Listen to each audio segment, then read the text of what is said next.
Phone 3 is finally here, and the question and I'm sure many of you are wondering is, are the cameras any good? So that's what we're going to do in this video. I'm going to compare the Phone 3 to the Samsung S25 Ultra, the Google Pixel 9 XL, and the iPhone 16 Pro Max. And then we're going to chat to Raymond at the end to give him the lowdown. Main cameras, I'm just going to rush through the specs bit to get this signed off by the marketing team, and then we can move on.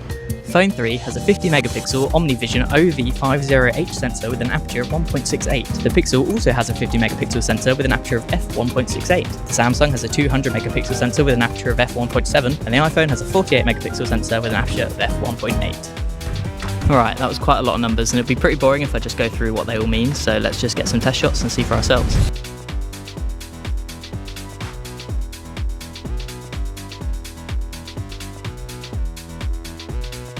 Overall, I noticed a trend. The Phone 3 and the S25 opted for a more contrasty look with darker shadows, whereas the iPhone and Pixel kept things looking a bit more balanced. There's this one picture that I took of a tower where you can see that the iPhone and the Pixel's shadows are a bit less crushed. It's interesting, when you zoom into the details, you see that the Pixel uses less noise reduction, and then when you pair that with the sharpening, it kind of makes it look a lot more fuzzy. But Phone 3 also uses the same sharpening, but with noise reduction, and it looks quite clean, so there's a bit of a trade-off there, and ultimately it comes down to your personal taste. For me, if I'm quickly going to take a picture on my phone, then I want it to look a lot better just straight out of the box, rather than having to go in and do a lot of editing, because if I'm going to do that, then I'll use a bigger camera like the one that I'm filming on right now, but everyone's different. It was quite hard to find a spot to take low light photos, so I ended up finding this corridor where the lights seemed to be broken, so I just took a snap there. It's not the most scientific test, I know, but I think it worked to demonstrate the capabilities overall. White balance seemed the most accurate on the Android phones, with the iPhone went a bit more of the green tone, and the Pixel was the brightest overall.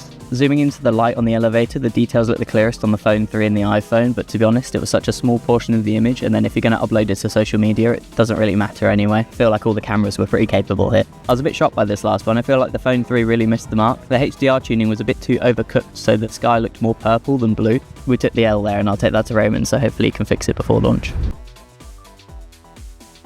The ultra wide angle lens. I'm going to be transparent with you here. I don't really see why this exists. I never use it. The quality's not as good as the other cameras, and I rarely need a wide angle lens, but it's here, so let's talk about it. In the nothing corner, we have a 50 megapixel sensor with 114 degrees field of view. The Pixel has a 48 megapixel sensor with 123 degrees field of view. Samsung's coming in with a 50 megapixel sensor at 120 degrees field of view. And finally, the iPhone's listed as having a 48 megapixel sensor with 120 degrees field of view. Ultra wide, I saw a lot of similarities in tuning to the primary lens, so I'll move on pretty quickly. First up, Phone 3's lens is very wide. There was quite a lot of times where I'd open the wide angle camera and I'd see my finger poking up in the bottom, and I had to move it out of the way. As you can see, I kind of missed a spot here. On the topic of this picture, Phone 3 seemed to go brighter and the Pixel went darker, and it's almost like it was a different day, but the others met a nice middle ground. All the pictures looked pretty passable though, and that's to be expected. There was a lot of light to give the sensor all the info it needed. For my low light test, I found a nice little dark corner in a car park. All the images captured the information well. The Pixel opted for a very bright picture where you almost can't tell that it was a low light shot, and the iPhone struck a nice balance where you can still tell it's a dark area. Finally, I took a wide shot with a lot of busy movement. Phone 3 lost this one with my initial test of just pointing and shooting. It prioritized the shadows, so the highlights up here look desaturated and not that great. But in fairness, I took another after tapping the highlights and it gave me a much nicer take. Although there's a very weird quirk where some of the people's faces went grey. I'm not really sure what's up with that. The Phone 3 has a 50 megapixel 3x optical zoom. The Pixel features a 48 megapixel sensor with a 5x optical zoom. The Samsung has two zoom cameras, a telephoto with a 50 megapixel 3x lens, but also a second 50 megapixel with a 5x periscope zoom. And finally, the iPhone has a 12 megapixel 5x optical zoom. Bless you, it's snapping time.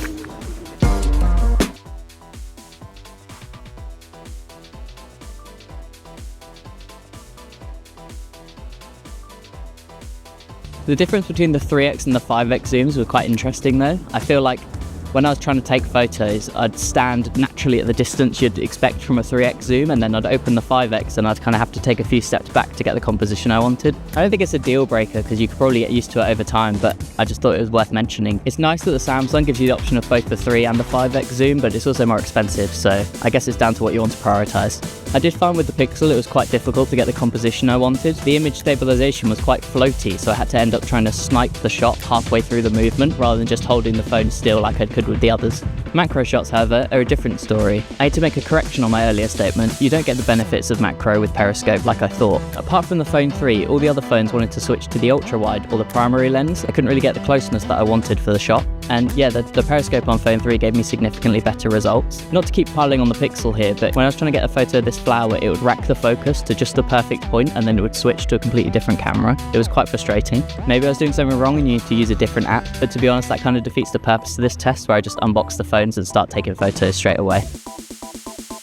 Phone 3 with the same 50 megapixel sensor as the ultra-wide with an f2.2 lens giving an 81.2 degree field of view.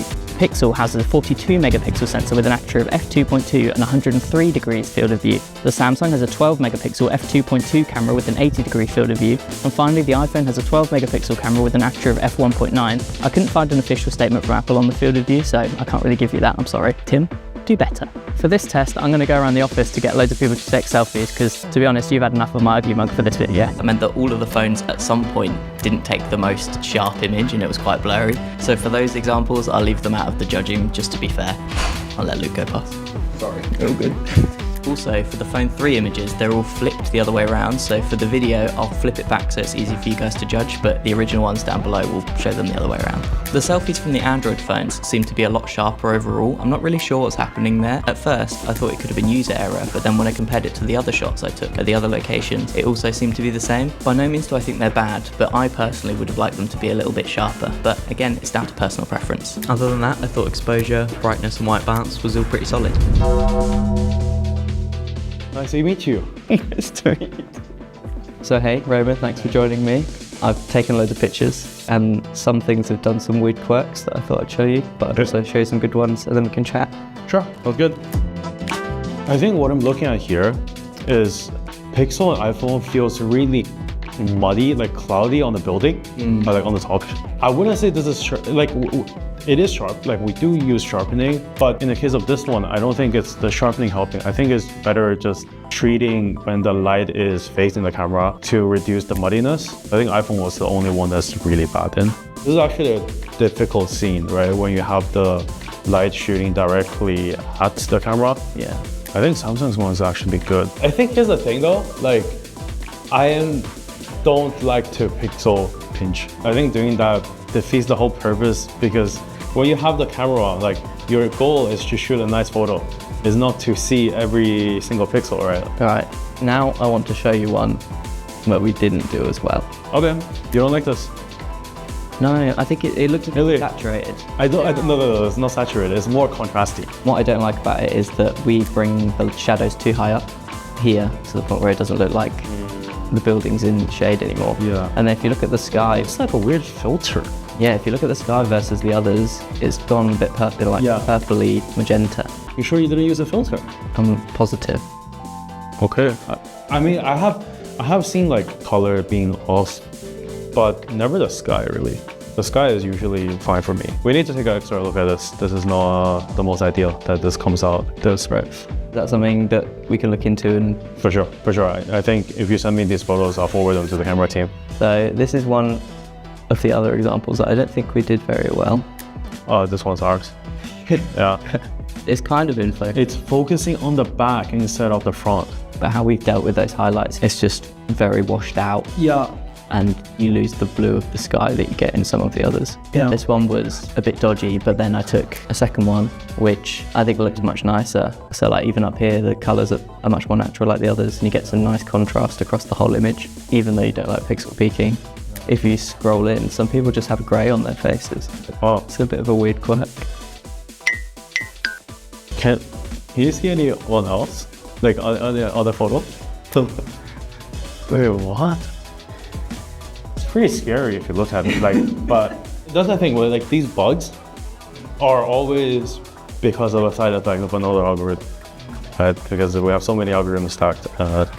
But why specifically on faces as well? I'll send it to the camera team and then hopefully we can try and fix it. Yeah. That's my thing with this, is I've found every single camera to be fine. Yeah, with flagship smartphones especially, they're just getting so good. We don't really feel it because every year we have gradually, like people around us have been upgrading their phones, so we are seeing higher and higher quality smartphone photos gradually.